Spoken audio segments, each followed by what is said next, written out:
UID കുട്ടികളുടെ എണ്ണം തസ്തിക സംരക്ഷണം. സ്കൂളുകളിൽ കുട്ടികളുടെ എണ്ണം കൃത്യമാക്കാൻ UID ആധാർ നിർബന്ധമാക്കിയിരുന്നു. എന്നാൽ ആധാർ കാർഡിലെ ചെറിയ തെറ്റുകൾ മൂലമോ അപേക്ഷ നൽകിയിട്ടും കാർഡ് ലഭ്യമാക്കാത്തത് മൂലമോ കുട്ടികളുടെ എണ്ണത്തിൽ ഉൾപ്പെടാതെ വന്നു. ഇത് തസ്തിക നഷ്ടപ്പെടുന്നതിലേക്കും അധ്യാപകർ ജോലിയിൽ നിന്ന് പുറത്താക്കപ്പെടുന്നതിലേക്കും നയിച്ചു.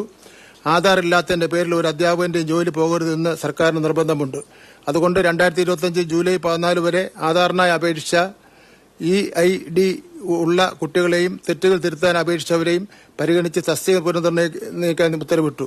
ഇതിലൂടെ പുറത്തുപോയ പല അധ്യാപകരെയും തിരിച്ചെടുക്കാൻ സാധിക്കും.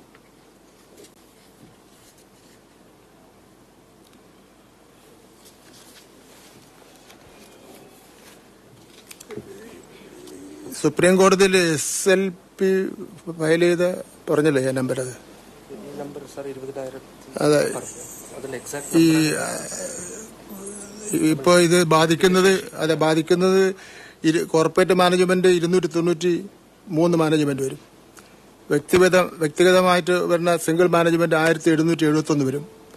ആകെ 2064. അധ്യാപകർ 20-നും 26-നും ഇടയിൽ വരും. അതൊരു അന്തിമ കണക്ക്, അത് ഡെയിലി വൈസും കൂടെ കണക്കാക്കേണ്ടി വരും.